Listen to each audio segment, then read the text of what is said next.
Evanston, home of a series that will stop for a couple of years after today, and we'll see if Northwestern wants that to happen. Looking for some vengeance after Duke really put the hurt on the Wildcats last year, 41-17, but Northwestern rebounded from that and trampoline into the longest current active win streak in the FBS at 9 games. So they try to make it 10 this morning in Evanston, Illinois. Thanks for joining us, Jason Benetti, Kelly Stauffer, Olivia Decker downstairs. The quarterback situation was sort of muddy last week for Northwestern.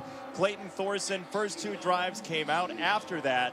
How do you think he is after that knee injury in the bowl game? I think he's pretty good, but the fact of the matter is we're not going to know that. I think they're playing it as it plays out really real time.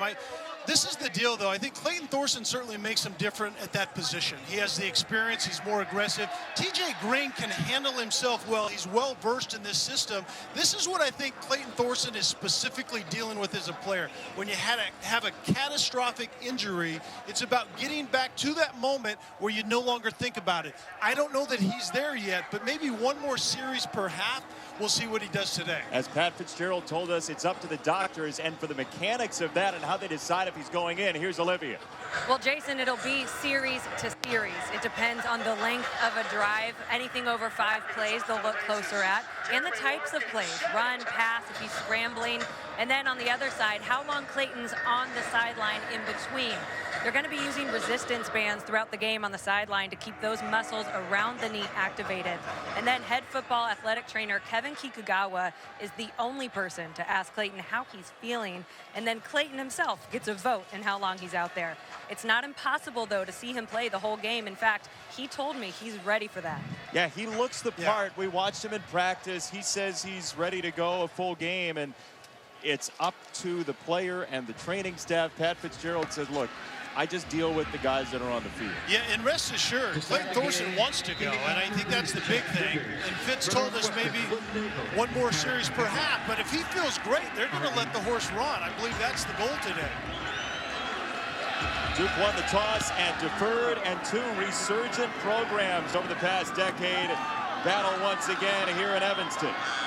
And the Wildcats will have it at about the 21-yard line. McGowan on the return, and Clayton Thorsen, who just got married over the summer in June, and he had to test out that knee on the dance floor, right? Figure out whether or not he could get down the aisle. He did perfectly. He and Audrey got married. Congratulations to them, but he was cutting a rug. Yeah, I guess that's what you call it. Yeah, that is a beautiful couple, and I think Clayton Thorsen certainly wants to be on the field as much as possible today, and we'll see if he gets more run than he did a week ago. Well, Pat Fitzgerald told us that he believes, based on what the training staff has told him, that we'll see Thorsen for at least 1 more series per half this week as Jeremy Larkin gets the first carry. And Pat Fitzgerald told us a story. It was about 3 weeks into training camp when they felt like Thorsen was back to his old self. He had to scramble to his left, throw the ball deep, came down on that leg, and everyone took a deep breath, but he went on his business as usual. Quick throw, Flynn Nagel, who originally was committed to Duke.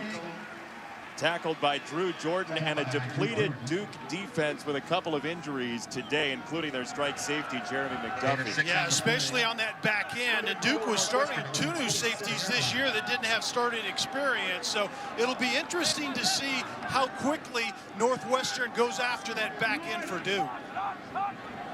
Movement at the line on 3rd down. Thorsen, quick set, and he finds his superback, Cameron Green, who is bulked up even more than last year. He's got a first down. Yeah, Cameron Green came into this program as an oversized wide receiver. He called himself part of the Purdy boys, and now he has to block on the line of scrimmage quite a bit, and he's doing a very good job. Those 2 closing drives last week that were scoring drives to start the game, he was the lead blocker. Nagel again, driven backward. Victor Dimukagi is there along with Carter, and here are the impact players this side. And Jeremy Larkin is the running back that is the impact player for Northwestern, and he has a little wiggle into his step. He's a guy that can create his own shot. Used to be a point guard, and then Joe Giles Harris is a tremendous back, along with his compadre in Ben Humphreys, who plays next to him in that second level.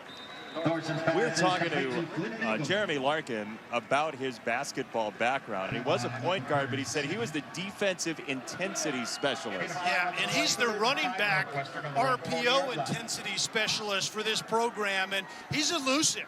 And I talked about creating his own shot because sometimes it isn't blocked well at the line of scrimmage, and you have to find your own crease, and Larkin is very, very adept at doing that.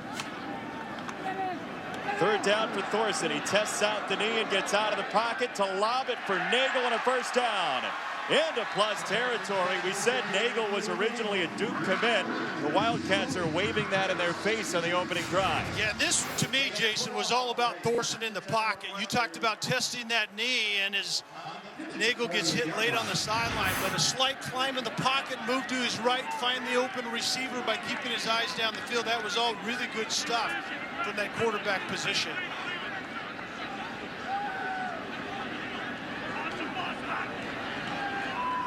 Larkin on first down.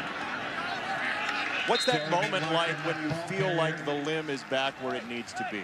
You know, you test it in kind of some subtle ways at times, and then before long, it's more like you're looking back and you realize that it hasn't really occurred to you in a while. And I think that's where Thorsen is hoping to get to sooner than later.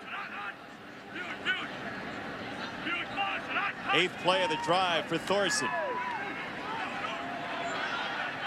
Little screen, and Larkin can't find any room. That was Ben Humphreys, who you mentioned earlier, along with McSwain. Third down coming up. We've already seen, Jason, Northwestern go into a little bit of tempo, and these offenses today actually look somewhat like each other. They're spread, no huddle. They'll use up-tempo quite a bit. They use a lot of RPOs, which we'll get into down the road. And Thorsen and Daniel Jones, when Duke has the ball, handle that system really well. Third down on the run. Larkin into space. Jeremy Larkin inside the 5 and a first and goal. Northwestern gain of 40. Larkin has great vision, and you see the seal on the backside, and then Larkin jumps right behind the block. Initially, the point of attack was to the right side of the center, and in the end, Larkin finds a lot of daylight to the left. Great backs have great vision, and Larkin had it on that play. John Moten, the fourth, checks in for him. We saw those two run together against Purdue last Thursday in the opener. And Moten, trying to vulture the touchdown, is a couple of yards short. John Moten, the fourth, the ball carrier. And that was what they call a slice zone. And that move tight end moves one way, and then he slices back to the left, seals the defensive end on that side. But the running point of attack is to the right in that zone scheme. Very well defended by Duke there. Northwestern's been waiting for this game for a year after getting blown out last season, 41-17. Larkin back in, finds the end zone. Touchdown, Northwestern.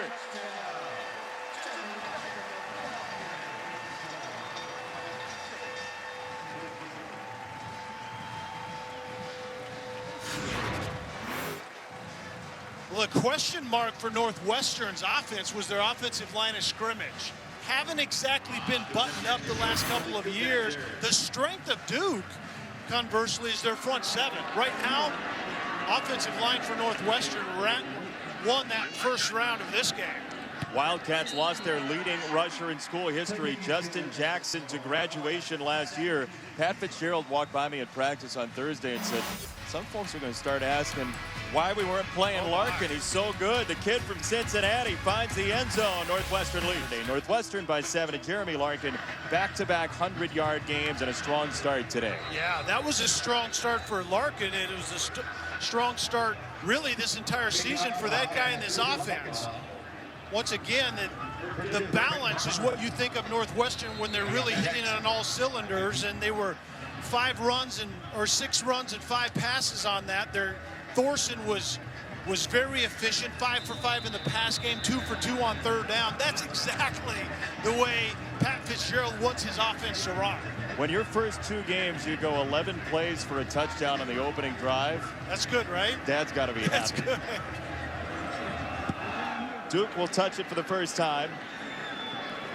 And Britton Brown on the return. He's also the tailback for this team. And he's up to the 25. Daniel Jones, who came here after thinking about going to Princeton, but his whole family, Becca field hockey player, 6 siblings who played some Division I sport. Bates Jones, Davidson basketball. You see Ruth, the soccer goalkeeper. It's tough to get into the Jones family trophy case. You got to work pretty hard. No question.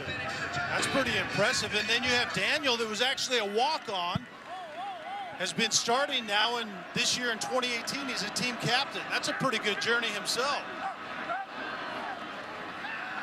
Daniel Jones on first down is rushed, and he chucks it to the sideline. Close play, and it is caught by Chris Taylor.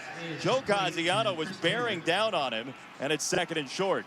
That's exactly where Daniel Jones had to get better coming into the season, and I think he has been better.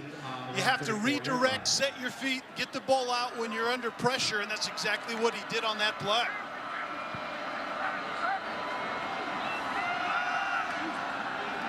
First down carry for Brown across the 40. Just short of the 45. Blake Gallagher, the sophomore linebacker, knocked him down, but this Duke offense looked pretty good, and Jones is finally healthy. Yeah, and they want to go fast, as we're already seeing. That's one of the things that they want to use as a staple for this spread no huddle. They like to use the tight ends in the pass game. Daniel Helm with his first catch, his 44th of his career, but they show up quite a bit on tape, the tight ends for Duke. They do, and they use them as detached guys, and they'll relocate them to give an extra hat in the run game. But this offense, unlike Northwestern's, is more quarterback driven. A lot of stuff done before the snap at the line of scrimmage.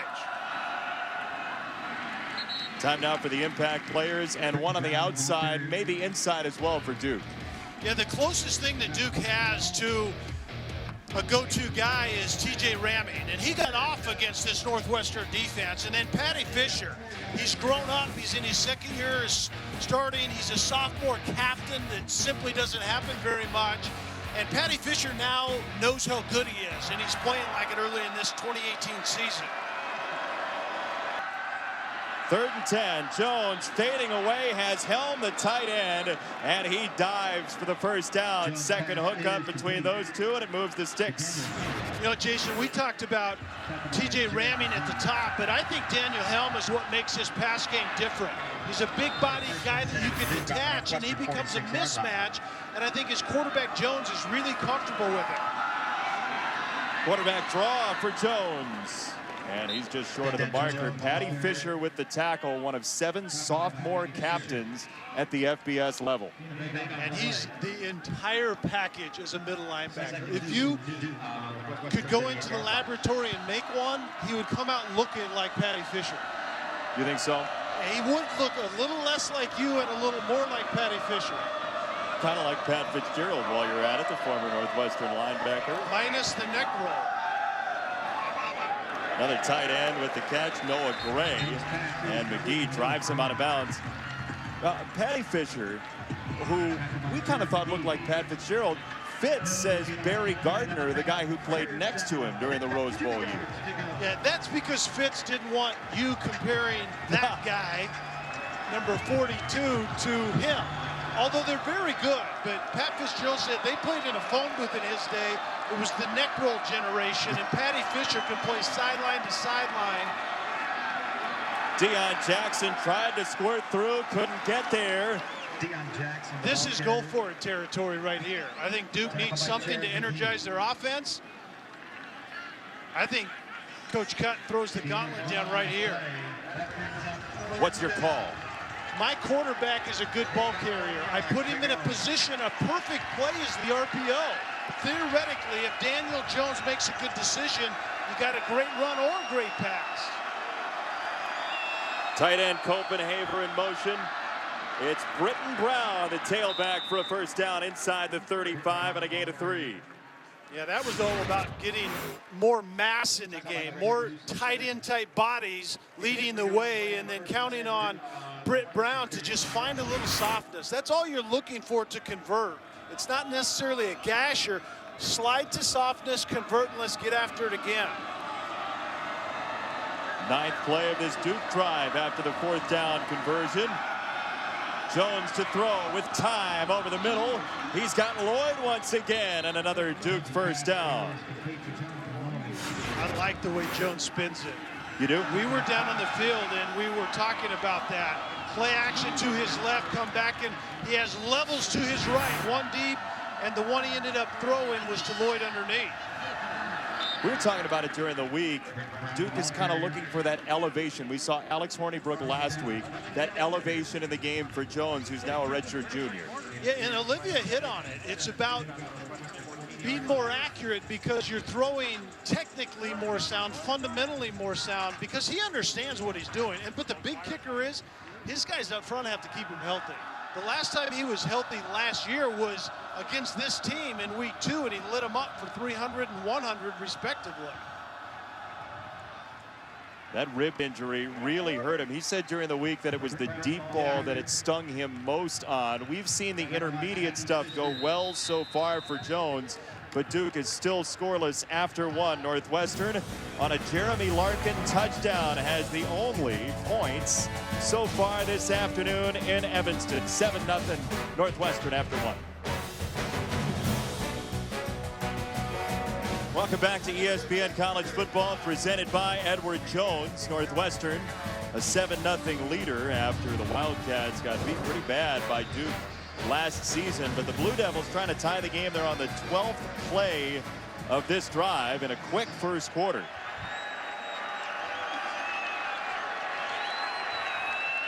Third down for Daniel Jones, the Duke quarterback. To the outside, TJ ramming off a cut down to the 6 and a 1st and goal for Duke. And that was pretty basic. We have a Northwestern defensive player down, but it's go empty, 5 wides. 2 of them were actually tight end type bodies, but you're basically giving TJ ramming as much room as he can have. And Jackson is just lit up by Blake Gallagher, the sophomore, who had 8 tackles in the opener, playing a big role now. The fly motion is how Duke, and actually Northwestern as well, like to get outside. Deion Jackson is a shifty guy. He's very fast, but Gallagher was having none of it. A good job of staying home. Both of these defenses are well disciplined.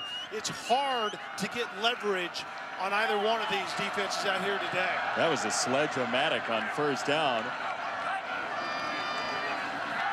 Jones over the middle, touchdown Duke. Touchdown. TJ ramming for a 9-yard score. Jones' pass is complete to TJ ramming. The score, Northwestern 7, Duke 6. That was the RPO at its finest. Deep in the red zone, you get the best of both worlds. You run or pass based on the quarterback's decision after he has the ball. It's a zone run to the right.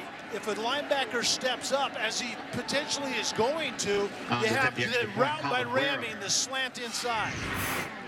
Very well done and absolutely lethal. A lot of places on the field, but certainly +10. It's absolutely difficult to stop. Ramming, the leading receiver last year for Duke with 65 catches, gets him in by the lake this afternoon first. 7 days in May, 13 members of the Duke football program went to Guatemala with Habitat for Humanity. They built some homes, got to meet the locals, built some stoves as well in Central America. And Daniel Jones has his team in for David Cutcliffe, who has rebuilt this program tremendously well. 2 programs that are so similar to one another in the way they're structured. Admiration from coach to coach.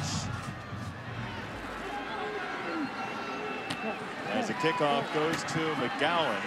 But this game really is the Chris Collins Bowl, right, Olivia? It is. The Chris Collins Bowl is what we're calling this now. Well, we were talking so much about the football facility and for the whole student body, but the basketball arena just got a nice little facelift, $110 million. What aspect of it are you most excited for? Just having a home gym again. You know, last year we had to play off campus, being back at home, having that student section. It's going to be an amazing facility, and can't wait to get started. We can't either. Early November, it should be ready. We were talking about a couple of your freshmen you're really excited about. Can you tell us about what we can see from the Cats this year? Well, we got a good group coming in. We have a nice mix of veteran and young guys. Freshman class headed by Pete Nance, who has a nice pedigree with the Nance family in Cleveland. And so we're excited about our team, our talent this year, and looking forward to getting going. Okay, back to Jason's joke, the Duke's Bowl. We know your loyalty to Northwestern is never questioned, but what do you feel when you watch these two teams tip off? Well, I'm a big fan, obviously. I spent 17 years down there. Know Coach Cutwell. I've admired the way he's built that program. Love what Coach Fitz does here. I'm a Northwestern guy now, so it's fun to watch, but obviously I'm with the Cats now. Okay, Coach Chris Collins, thank you very much. Back to you guys. They may have a statue for him on this campus before it's over, as he brought him to the NCAA tournament a couple of years ago with that great team, and McIntosh and Law and all the guys that finally got him to the tournament. As TJ Green is into the game for this drive, Thorsen out after some success again. And we were talking to the coaching staff, and they said, look, it's tough, right? You have success. You have to take Thorsen out, as we talked about the medical situation. And TJ Green's very capable, but it's hard to pull the trigger on the substitution. Yeah, offensive football is a lot about rhythm. And the guy who sets that rhythm a lot of times is your quarterback. And so that does change things when a guy comes in. The playbook doesn't change. The emphasis in terms of what you do in that play calling changes. This one intercepted down the sideline. Michael Carter finally out of bounds as Green gets picked off on his opening drive.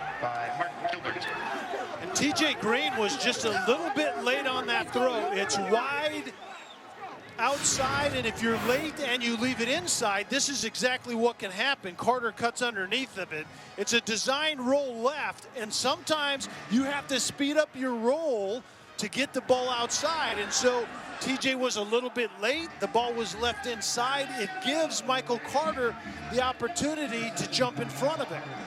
Well played, but it was a skosh late to the outside by Green. Play action Jones. He snaps off a deep ball down the middle. Lloyd, right on target. Touchdown. 52 yards. Score Duke 13, Northwestern 7.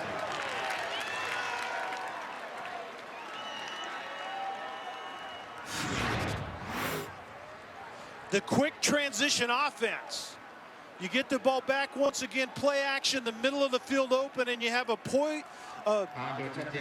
post route to Lloyd, the guy that they like to get vertical once in a while, and it doesn't get much better than that. Well read, a very good play call, and then Daniel Jones drops it into the shirt pocket of Jonathan Lloyd. Well, Daniel Jones told us that his deep ball is better. You heard Olivia talk about it. He was on the deck for this one, but it was a bullseye. That's a little premature. I don't think so. You don't think so? Did you hear Cotter? Yeah, he sounded pretty excited. McGowan takes a knee. 14 unanswered for Duke, including this. Good play action. You're going to target that safety, trying to get him to jump the underneath route, and that's exactly what happens. Outside, you have Lloyd on Great Newsom, the true freshman. Once that safety jumps the underneath route, it's green grass. You have middle of the field open and a post route. Well designed, but how about the dime that Daniel Jones threw? He's healthy. Olivia talked about that core throwing, using your torso. Well, that's what it looks like in real time right there. Clayton Thorsen is one of Todd McShay's top 10 NFL prospects at quarterback, but Jones looks the part right now, the redshirt junior. Larkin trying to canvas a lot of ground. He didn't get anything out of it. And Victor Dinukeji with the stop. A very active sophomore, a freshman All-American last year. Yeah, Dimukeji is really their pressure point defensively. He creates a lot of havoc, a lot of negative plays, and allows the really good linebacking level to run free and make a lot of tackles. Thorsen down the middle, too hot to handle, incomplete for Pugh. And a Northwestern team that didn't turn it over last week, now with two that have been very costly. Yeah, this was thrown into traffic. It just has to come out a little bit sooner. You see the play action pass, or it could be an RPO, and Giles Harris was actually squeezing from the opposite side, and so that's why you saw the throw located on the back shoulder, because the instinct was feeling a defensive player coming from the opposite side. Thorsen drops it in beautifully for Flynn Nagel, who's been his most targeted receiver today. First down. There are going to be some opportunities in the pass game. You can see Duke bringing extra defenders from the secondary. Thorsen sideline, Skowronek dragged down. No flag coming. Carter on the coverage. Skowronek went down to the turf. It's second down. And that was really good coverage. Skowronek had a step on Carter, and at the end there might have been a little contact, but there was no impeding Skowronek to the ball. They got tied up at the end a little bit, a little arm bar maybe. Yeah, the pull on the arm is what I would say if I'm a Northwestern fan. If we had the camera up in the booth and people could see the arm bar that you were just demonstrating, that was a classic. Best one of my career. Nagel for a short gain. But how about the whip right there of Thorsen? Yep. I mean, that's why he's an NFL guy. I don't know how high he's going to get drafted, but he will have a chance to have a career at the next level. He's standing flat-footed. He gets to Skowronek late and throws a seed down there that had a chance if it wasn't for that very, very lukewarm arm bar by Carter. Down the middle, batted away, incomplete. Waters got a hand on it. Fourth down, Northwestern. What do you do here? Not quite sure, to be honest with you. It's your call. You got 40 seconds. What you got? Let me think about it. I think I'm going to go for it. You're going to have to burn a timeout. You keep thinking like that. No, we're good. We have 26 seconds. Be patient. Don't panic. You don't huddle anymore, so you're not spending time in there. And you have Thorsen on a depleted secondary in the back end, but Thorsen's going to get pressure right here in some form by Duke. Fourth down. They rush four. Out of the pocket. Thorsen directing traffic. Throws incomplete. He wanted Larkin. He was right at the boundary with Kobe Kwanzaa, and a turnover, Northwestern. Really good job on the back end for Duke in coverage. There's an extended play, and so Duke is playing a ton of man-to-man. That's kind of who their calling card is on the defensive side. And so the guys downfield had to cover a long time. Thorsen got outside. Very good coverage on the back end by Duke. How about a Duke secondary that doesn't have a couple of its top guys totally healthy, playing pretty well? And they were depleted coming in, and now with Mark Gilbert being a huge question mark.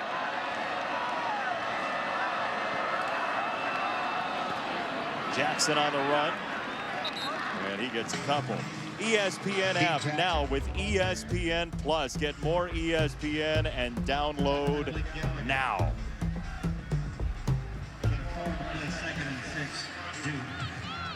We have like 6 screens up here in the booth, and you can too when you download the app.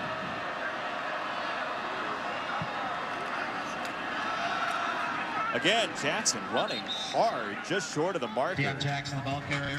J.R. Pace with the stop. He's the guy that had the opening drive interception last week against Purdue to kind of set the scene at Ross State Stadium.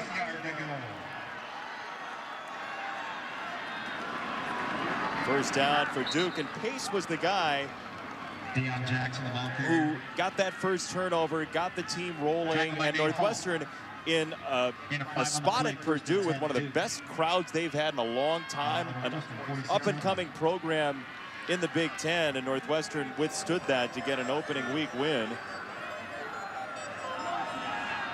Trying to stave off 14 in a row from Duke here.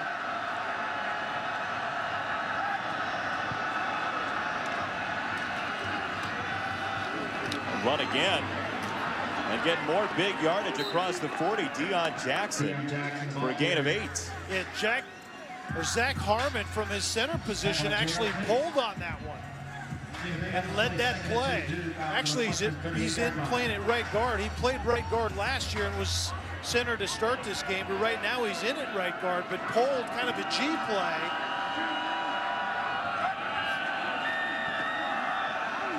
Jackson again.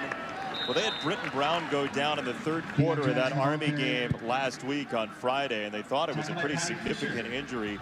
He's healthy, but Jackson trying to show he's the guy to replace Sean Wilson from last year.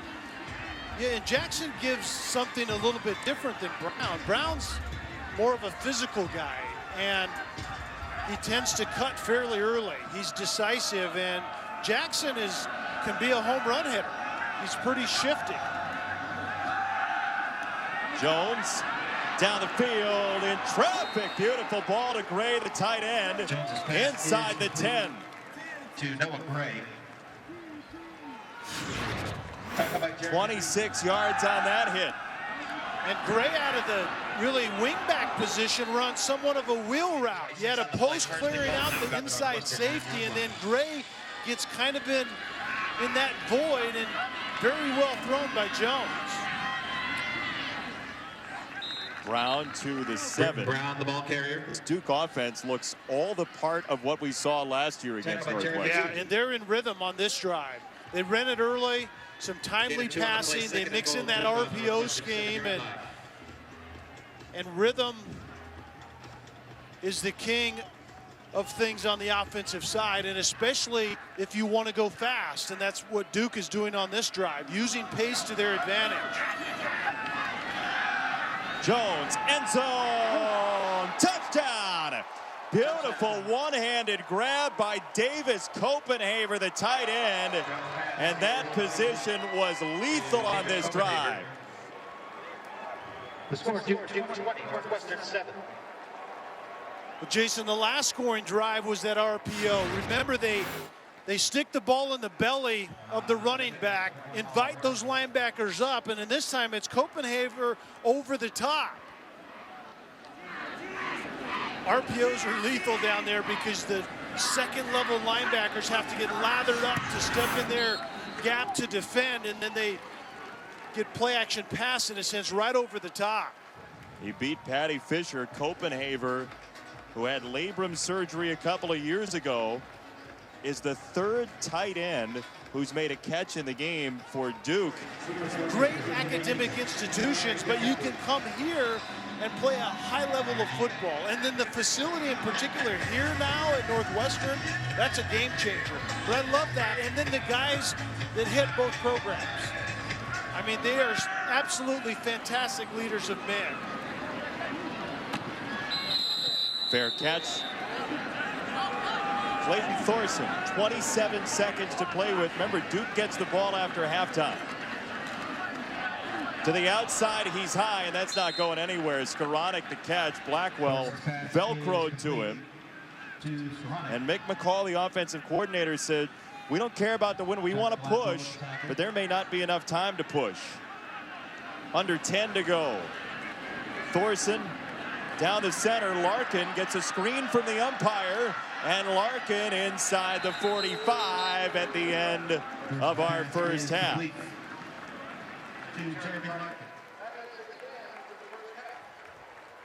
Daniel Jones, first Duke quarterback, 3 pass touchdowns in the first half in 4 years. And after the break, we go to Adnan Burke in the studio for the halftime report.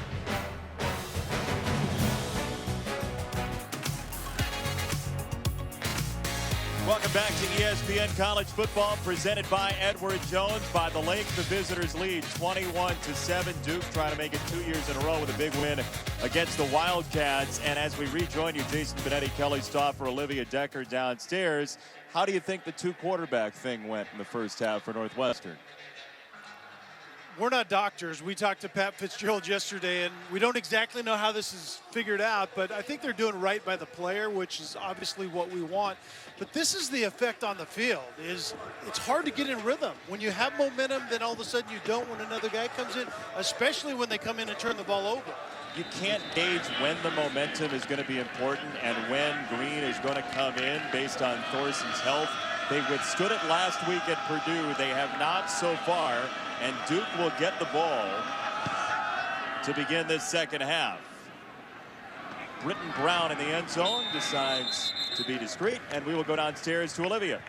Yeah, guys, for Duke, cornerback Mark Gilbert is out for the game. He was carted off the field at the end of the second quarter. He's dealing with a left leg injury and is getting an x-ray right now. But I caught up with David Cutcliffe. He said he thinks they're playing really well, especially quarterback Daniel Jones, taking care of the football. What he wants to see here and on this drive is that they can run the ball better. Well, Olivia, the thing is Duke defensively, that back end is a mash unit, which speaks to the job the front end is doing. They're getting after Clayton Thorsen or TJ Green for that matter. So that's a big story in this game as well. Jones freezes it, goes down the middle, and has a first down to TJ ramming across the 40. He's the big play slot guy. They've moved him inside. 18 on this hit. And it's RPO extravaganza. It's zone run inside, linebackers step up, throw to ramming, or a big tight end in that vacated space by those linebackers. When you say RPO, run pass option, the key is choice, right? Absolutely. It's essentially, if coached correctly and the decision making is good by, in this case, Daniel Jones, you have the best play called every time, because you literally don't know whether it's run or pass until Daniel Jones makes that decision, and he is making it off of one defender. If that defender steps up and defends run, I throw in behind him, and that's the beauty of the RPO concept. Up the middle, Britton Brown. It's going to be third down as Fisher makes the stop. But Jones has stayed clean today with 2 new tackles on his line. Jones can make those tackles better because of the way he's getting rid of the football efficiently and on time. You can make those guys up front look better or worse depending on your decision making at that quarterback position. Third down and 8 for Jones. Northwestern comes with 5. Jones gets hit, there's contact, and it's incomplete. Hardage on ramming, fourth down. It's really not splitting the atom how you play this game. You funnel to third down, the team has to pass, and then you get pressure on them because you bring more bodies. I mean, that's how you play it. It's good coverage on the back end because there is great pressure on the front end against the quarterback, Daniel Jones. So that's the way the game works. Funnel to a pass down, get after their passer, punt the football, and get it back. Well, to be fair, Hardage looked like he was taking a ballroom dancing class with ramming.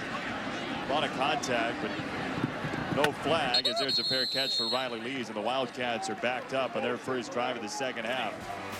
That's what you... Off the rollout, quick hitter to the outside, and Northwestern picks up a first down. When we were touring the Northwestern new athletic facility here on campus, the first school that came to mind for you as a comparison was Clemson and Dabo Swinney. Yeah, and Clemson's new facility has their name on it. It looks like something that you should have at Clemson. It's a remarkable.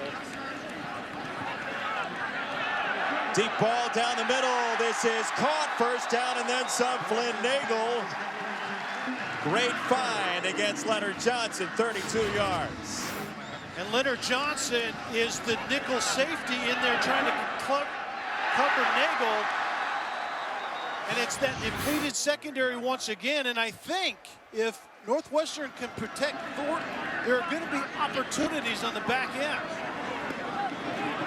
Larkin switches back to the 20. This pass game on tape is really shallow cross theater, as we saw on the completion there. There's a flag down on the Larkin run. It was back in the Duke secondary. That mesh route, 2 crossers, is an air raid staple, Personal Mike foul, Leach. face mask, defense number 59. Penalty is half the distance to the goal line. Automatic first down.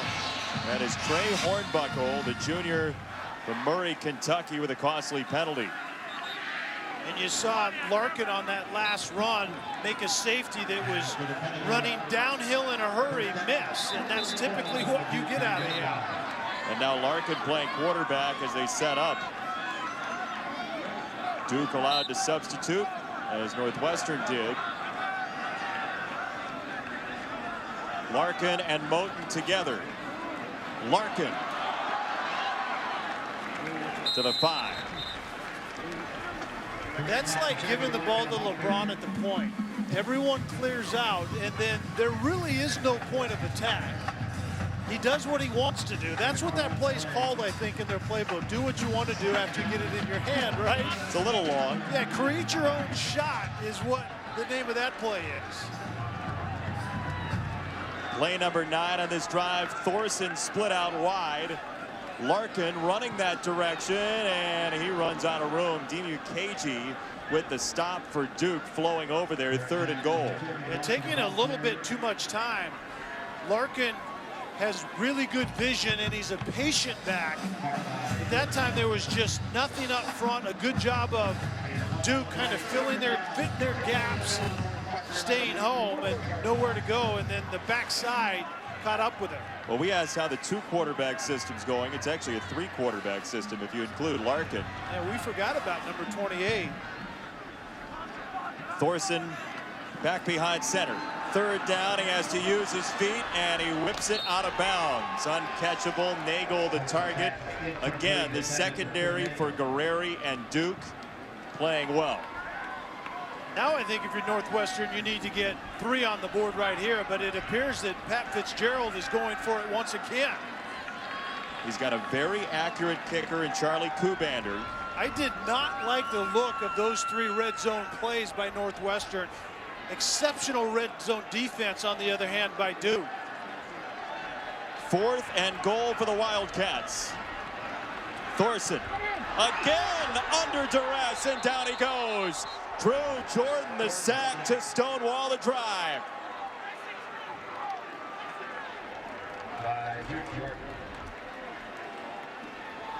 It was shallow crossing shenanigans once again, but Duke won out because they got home to the quarterback. Duke sends Northwestern to the deep end on that drive. Blue Devils get it back. You're watching the Big Ten on ESPN from Ryan Field in Evanston. The visitors lead 21-7. And Duke, after Northwestern has turned it over on 4th down in plus territory and deep twice. I don't get that call. You don't? I mean, not in deep territory. I know you want a touchdown on the board, but 3 points after the way this game turned in that first half, I think was important right there for Northwestern. Deep in their own territory, Duke. Jones rolling out, hits the tight end, Copenhaver, and gets some room to the 8.5. How about these tight ends for Duke? He's a senior from Valencia, California, Davis Copenhaver, who graduated already with a psychology major. You got Helm, who's had a couple targets. Gray, a good catch in traffic earlier.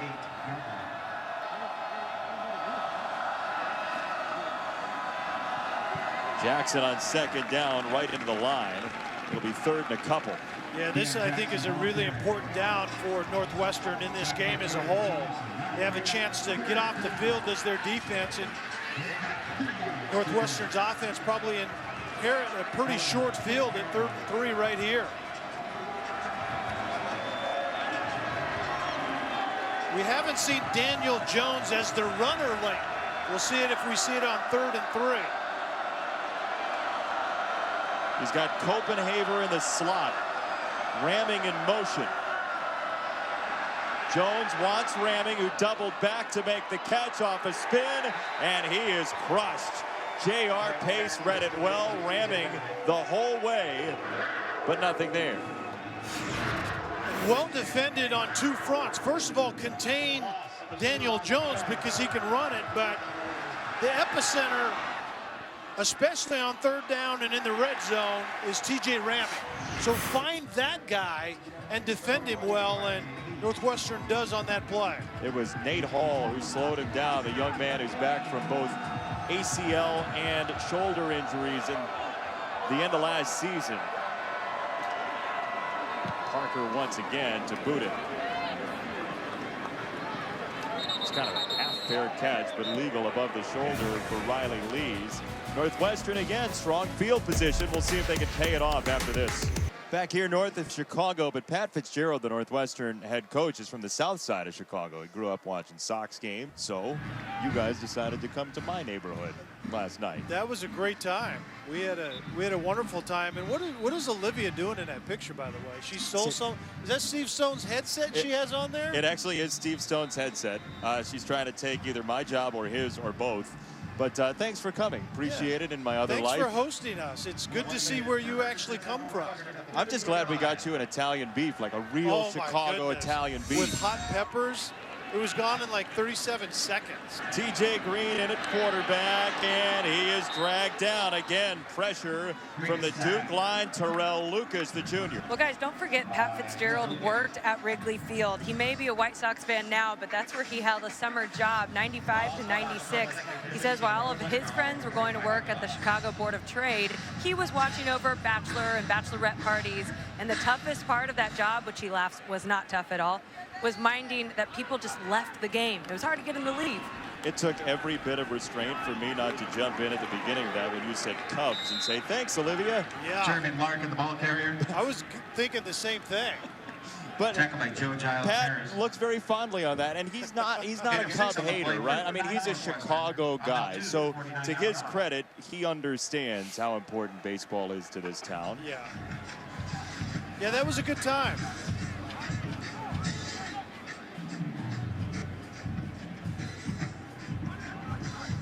Yeah, I mean, look, he was on the Rose Bowl team that basically is the best in Northwestern history. As this goes to the outside for a major first down, and Riley Lees, there is a marker down. I think this is going to be pass interference on Leonard Johnson, 33, that was on the coverage, but a tremendous throw and maybe better catch by Riley Lees on that play. I think the contact came early by Leonard Johnson. Defensive pass interference, number 33. Penalty is an automatic first down. You're right on it. There was pressure in the grill of TJ Green, but he threw the ball the only place that Riley Lees could have potentially caught it, even though there was some pass interference on the play by Leonard Johnson. Lees 19 going to break outside, and the ball was slightly underthrown, and that's actually what led to the contact by Leonard Johnson a little bit early on Lees, but great concentration, and Lees converted. Very important right here. It's fun to people watch if you're at an airport or a cafe outside. It's not good to do that as a defensive back. No, it's not. Sometimes that man-to-man coverage gets a little bit too tight, and then you get poor ball placement by the quarterback, and the receiver tries to come back for it, and you're essentially in his way. That would have been great by by Leonard Johnson if he was looking back for the football at the same time, but he wasn't. Larkin finds space to the outside. Larkin diving across the 30-yard line. Major save by Blackwell to undercut him. This is creating your own shot right here. You bounce outside. Tommy Dole, 71, the guard, was leading that direction. It's somewhat of a G scheme. You're relocating a guard to be the lead blocker, but the green grass was further outside, and Larkin got there in a hurry. Green off a block from Larkin down the field. Jefferson incomplete. You know who has done a great job in coverage is Michael Carter. Michael Carter came in as a backup corner and had to move to safety. And then because of the injuries there, they got further banged up. He had to move back out to corner, and is covering really well today. Second down for Northwestern. running the option to the outside, and Duke's right on it. Humphreys, that linebacker. Looks like there's two of them out there. Jeremy Larkin, the ball carrier. It's one of the areas where you see the difference in speed between these two rosters right now. I think Duke still has the edge, and you see the speed on defense for Duke. It's hard right now for Northwestern to get on the perimeter in their run, and it's tough sledding in the tackle box. So therefore, they end up down, behind and down in distance like they are in 3rd and 13 once again, and they're going to get pressure probably with just 4 down guys once again. Here they come with 4 off the stunt. It's Larkin out of the backfield, changing direction again, and he doesn't get much. Giles Harris, the tandem linebacker with Humphreys, they're roommates, and they play like it out there. Jason, that's the way Northwestern is trying to get to the perimeter, by just extending the run in a short pass to Larkin, but the linebackers react so quickly, and they run so well for Duke. It's 4th and 11. They're going to go again. Why not?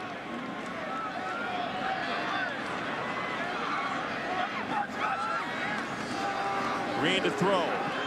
On the roll and incomplete. Lifelessly to the ground. Dimukeji once again with the pressure along with Hornbuckle. And Duke will take over. Northwestern has struggled on 4th down today.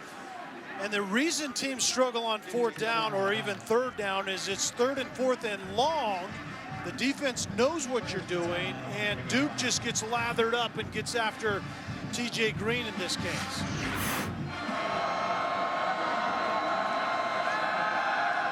Fake from Jones. He dumps it off to Brown, incomplete. Joe Gaziano, the pressure again. Good to see Gaziano back in the game for Northwestern. He went down early.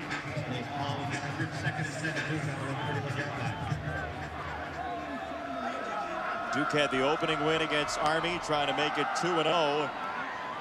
With the run game here, Brown decked by Hall. See, Jason, that's where we see the difference in the way this game's played out and why Duke has a 14-point lead is they're willing to throw on 1st down, and if they're unsuccessful, they've typically been decent at running the ball on 2nd down and getting to 3rd in a manageable situation. Northwestern hasn't been able to do that offensively themselves.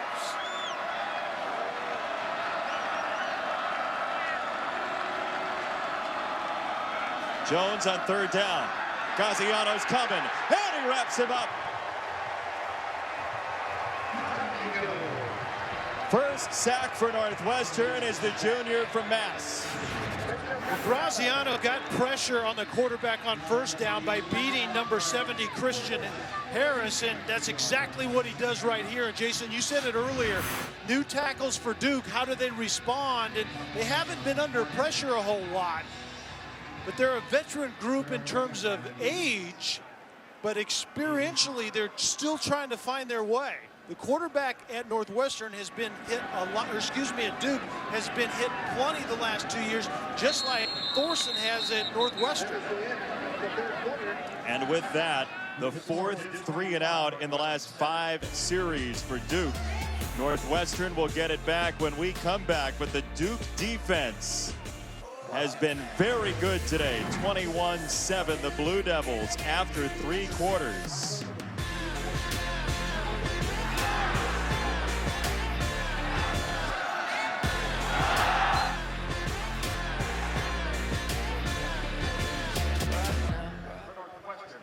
It's 21-7, Duke with the lead, and punt time for the Blue Devils. Each team 1-0 as this series finishes before a 2-year hiatus after this game. And here comes a flag. Carter got in. And here's Olivia. That beautiful facility we've been looking at may never have happened without the courtship of then Michigan AD Dave Brandon. He was determined to hire Pat Fitzgerald after the 2010 season. He prepared a 6-year contract that would have made Fitz the 2nd highest paid coach in the Big Ten. Well, Coach had made a promise to longtime Northwestern donor Pat Ryan of Ryan Field that he'd always talk to him before entertaining a job offer. Well, with a meeting set in the morning with Dave Brandon, Pat Fitzgerald calls Pat Ryan, who's celebrating his wife's birthday in Florida. Sensing that there's a little urgency here, Ryan flies his private plane back to Evanston in a hurry. Well, he, Pat Fitzgerald, Northwestern AD Jim Phillips, and President Morton Shapiro all met, and that's where a gentleman's agreement for the new facility and the commitment to a player-based facility was made. So Fitzgerald was thrilled, emotional, and canceled the meeting with Dave Brandon, who was staying just a couple miles away. They went on to hire Brady Hoke, of course, and Pat Fitzgerald has since signed 2 extensions. And you can see how much he cares about this place. Is in-house, and the continuity of that in a program is essential, and that's certainly what you see here in the connectivity that you talked about, JB. Thorsen to Nagel. That's the 13th time Flynn Nagel has been targeted this afternoon.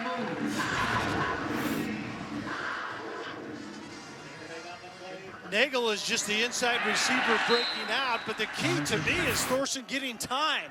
Thorsen has been pretty effective when he's gotten time to throw it. Not like that. They meet at him. Giles Harris got there first with Dean Ukagi.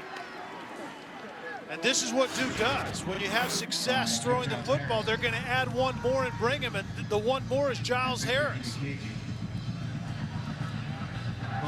With the amount of bleach they need for Clayton Thorsen's jersey today is too much. Yeah. Dean Ukagi was the other guy, and he's on the line of scrimmage as a defensive end and revving it up all the time. But when Duke wants to get after you, they add 1 or 2 more hats and see if you can protect. Northwest could not. They come with 4 this time and still get there. Thorsen on the run has to chuck it on the check down. Thorsen's pass. It's 3rd down. It's hard to get your offense going when you don't run it well on 1st down, and then your group of receivers, wide receivers as well as tight ends, just aren't creating consistent separation, and then Thorsen's been under duress most of the time. 3rd and forever. Thorsen can't set his feet, checks it down, incomplete. Remember, he's playing without the super back, kind of that tight end hybrid, pressure all day. Yeah, that's great. And Cameron Green targeting, and he was out early. And then it's been a whole lot of Thorsen. A lot of times, Jason, getting pressured by 4. And when Duke can't pressure with 4, they bring a 5th or a 6th, and then it's been an all-out assault at that point. TJ Bryan is deep. Down to the 5-yard line. 21-7. Duke over Northwestern. Grosse Pointe Lighthouse bringing us away. Local beat writer Teddy Greenstein calls it the Fitz-Carlton. The new facility here on the lake for Northwestern. 21-7. Duke and quarterback Daniel Jones went to the locker room, so he's replaced by Quentin Harris. Both teams now a 2-quarterback system. This one not intentionally for the Blue Devils. So Daniel Jones, a little while ago, went off into the locker room. You see the arm right next to his body, not swinging. Yeah, and that's the shoulder that was driven into the ground on the sack by Joe Graziano on that 3rd down play right before that. So we certainly will keep our eye on that development. Deion Jackson, the ball carrier. Question is, does Duke even need more points in this game with how well the defense is playing? And both defenses have adjusted well here in the 2nd half. There isn't any question about that, but you're absolutely right. Duke's defense may allow Duke's offense to kind of grind it out and milk the clock right here. 3rd and 9, the first time Quentin Harris has been put in this difficult position, certainly here today. His next throw will be his 14th of his career. This is a run. Harris in space, 1st down and more down the sideline. Harris, the ball carrier. And I was just going to say that a good decision right here is throw the ball away or run it. If number 1 isn't open, this is exactly what Quentin Harris should do. You're backed up. your defense has been playing lights out this entire day, except for maybe the first drive that Northwestern had offensively. So great decision by Clayton Harris on that play. Britton Brown stumbling for no gain. Sam Duke Miller with the tackle, the sophomore whose brother Alex is out with an injury this afternoon and a timeout called. Northwestern burns one, second down on the way, 5:46 to go in Evanston.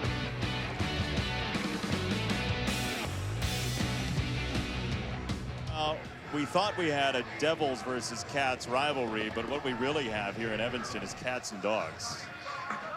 The greatest rivalry in the history of rivalries, cats and dogs here in Evanston.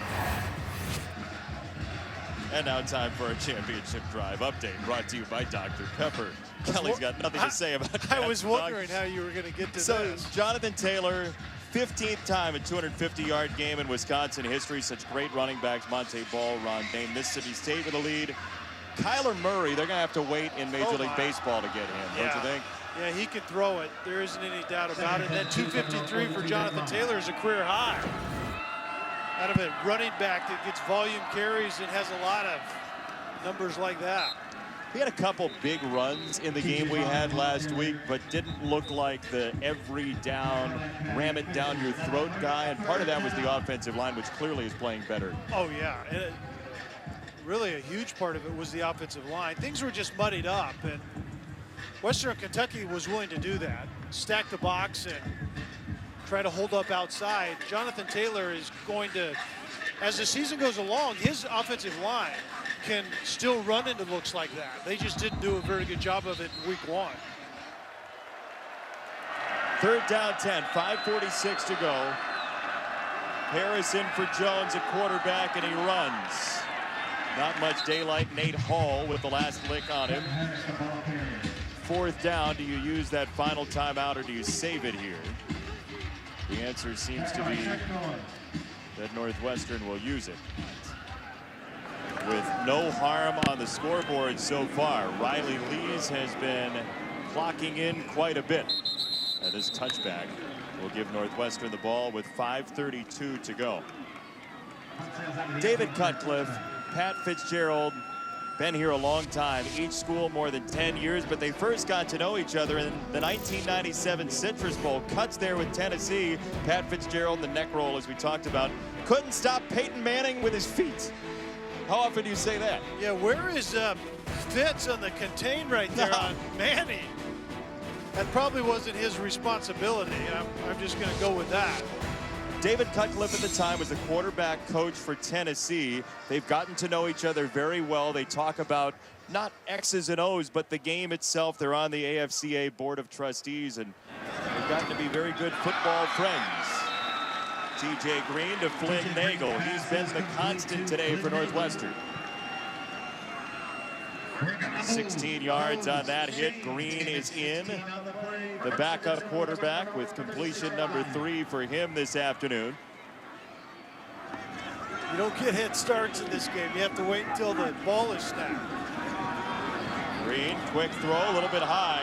Wasn't going to be much there because of the defense from Joe Giles Harris once again.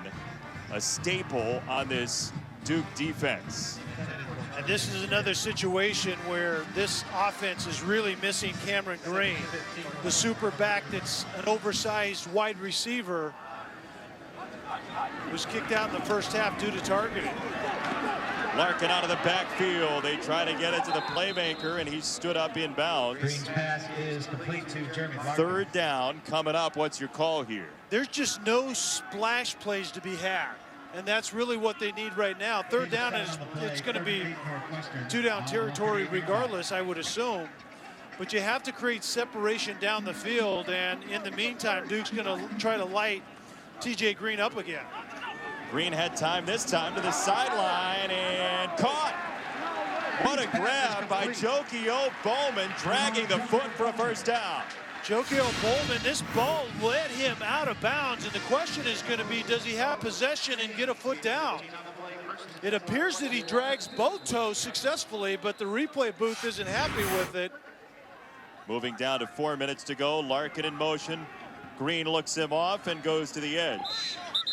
Jokio Bowman again. Second down, no timeouts left for Northwestern. Thorsen on the sideline on that series count after the knee injury in the Music City Bowl last year. Green with the pocket finding him, and that is incomplete. Skowronek the target, third down. Boy, TJ Green nearly had one of his offensive linemen thrown into him. Leonard Johnson on the coverage. TJ Green makes a nice throw standing in the pocket under pressure, and Skowronek just simply tried to run with that one before he secured it. Certainly needs to be a sense of energy. Northwestern could use a splash one right here. Big block from Butler to even give him a chance on this play, but it goes nowhere as Waters takes him down. Fourth down, Northwestern. And maybe the game here. Yeah, no doubt. There aren't any timeouts left if you're Northwestern, so all chips are pushed into the middle of the table right here. Northwestern scored on an opening drive of this game, 11 plays, 79 yards. Now they need the Duke 38 to move this game along. Green with time for a moment. Now he runs and throws. He had the first down available with his feet, and he unloaded incomplete. Northwestern turns it over.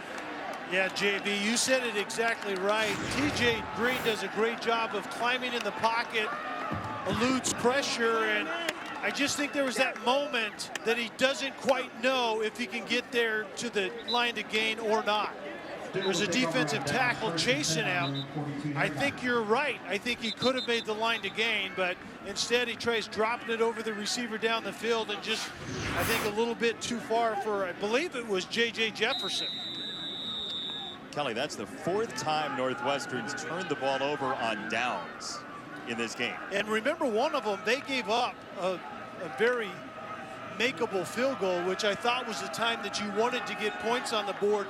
Clear back then, it would have made it 21-10, and it's been downhill ever since that point.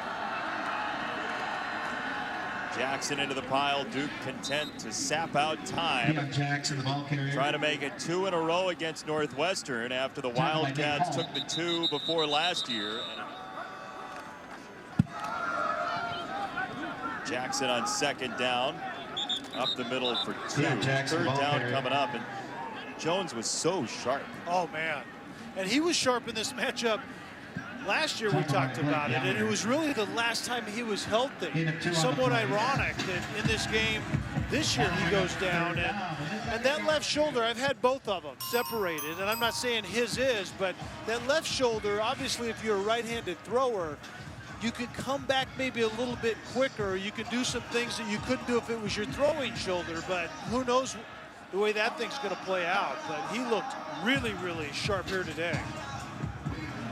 So direct and to the point and high energy, Guerreri. A guy who, when he was injured in college, he was at Davidson. He ends up going up to the press box, kind of learning how to be a coach when he got injured, Guerreri. Now under David Cutcliffe. And Matt Guerreri talks about just spending time with Coach Cut. Yep. And if you can, he calls it the sponge factor, I think. If you can just soak up 1 or 2 things at a time and be around guys like that, that's moves you kind of to the next level. Matt Guerreri's doing a good job of it so far, it would appear. This defense is pretty impressive, and their front 7 in particular, but the mash unit on the back end played exceptionally well all day in man-to-man coverage. Remember, the Rose Bowl team Pat Fitzgerald was on, they beat Notre Dame in week 1. They lost to Miami of Ohio in week 2. Yes, they did, and they did not lose the rest of the way until the Rose Bowl. So there's precedent for Northwestern to have that type of thing happen. However, we'll see if either TJ Green or Clayton Thorsen can become Steve Schnurr. As Skowronek makes the catch, gain of 18, first down. Got Blackwell on the coverage. Gain of 18 on the play. 1st and 10 Northwestern on their own 33-yard line. Green down the middle for Nagel, and that's incomplete. Carter again was just stapled to it. You should give your player of the game to Michael Carter, I think. I don't have an award to hand out, but I would. If you had one, it should go to 26 Michael Carter. You don't want to arm me with that sort of responsibility for the rest I would of our actually year. do the choosing. It would just be under your name. Great. Can't wait for next Friday night. But Michael Carter is a corner, and he was going to be moved to safety because Jeremy McDuffie didn't travel because of an injury. And Marquise Waters was banged up at the other safety. And oh, by the way, those guys were new starters to begin with. So those guys were banged up. Carter didn't actually get to go to safety because of injuries. Mark Gilbert got taken to the locker room. He's their lockdown guy, shuts out one side of the field, and all Michael Carter does is jump outside, play press man the entire day, and does a magnificent job of doing so. So 7 tackles, he's your 1 player pick. of the game. And here's his line. Okay. 7 tackles, 1 pick, 3 pass breakups for Carter. Wow. Outstanding, and he's freed up to do that because of the defensive line and the pressure they got. Yeah, that pressure is real up front. And coming into this game, that's what you look at Duke defensively and you say their front four is for real, and they're deeper there and more athletic than they've been in a while, but their front 7 in particular can compete. That group has to stay healthy. One more play for Northwestern, and that will do it. The Wildcats scored on their first drive, then scoreless the final 54 minutes by a game Duke defense and David Cutcliffe. Final score from Evanston. 21-7. You see the coaches and their admiration for each other. Clayton Thorsen got that opening touchdown, then the interception from Green. Thorsen throws the interception as well, and suddenly Northwestern stalled. So Duke goes to 2-0 after the opening win against Army. Northwestern drops to 1-1, but still undefeated in Big Ten play. David Cutcliffe with Olivia Decker. Thanks, guys. Coach, your second straight win over a tough Northwestern team, but today you did it down a couple of your best players on both sides of the ball. How'd you do it? Looks like a costly win. I'm concerned about that, but I cannot say enough. Both sides, both Northwestern and Duke, what great defense. I know that's not what the fans come for, but it was a great defensive performance by both teams. Our kicking game held up. We made enough plays with the backup quarterback to get the game over. Now we're going to lick our wounds a little bit and go home and see if we can't get ready for Baylor. On that note, do you have an update on Daniel Jones? Yeah, I think it's probably some form of clavicle injury. To what degree, I don't know. You know, it's too hard. We'll take him to our people tonight, and they'll take a better look at it. So it's just, 2 years in a row, we've been a little unfortunate in that regard. But we're gonna move forward. It's a little hard. I'm thrilled to win a game. I don't want anybody to think differently. Very proud of our coaches and very proud of our team. Now, you were mentioning your defense, 7 straight games of shutting out your opponents in the fourth quarter. How do you keep up that intensity, especially in a game like this? I think it's a tribute to a lot of people. One, our strength and conditioning staff. We work really hard at being a highly conditioned football team, and it pays dividends. And if you ask those guys, they could play another quarter. That's a good way to go about it. Are you sure about that? I don't think we want to, but they could if they had to. I believe that. Okay, Coach, thank you very much. Congratulations. Thank you. David Cutcliffe, a costly win for Duke, as he said. Final score, Blue Devils 21, Northwestern 7. Coming up next, goal line, followed by North Carolina, East Carolina, as we say so long from Evanston.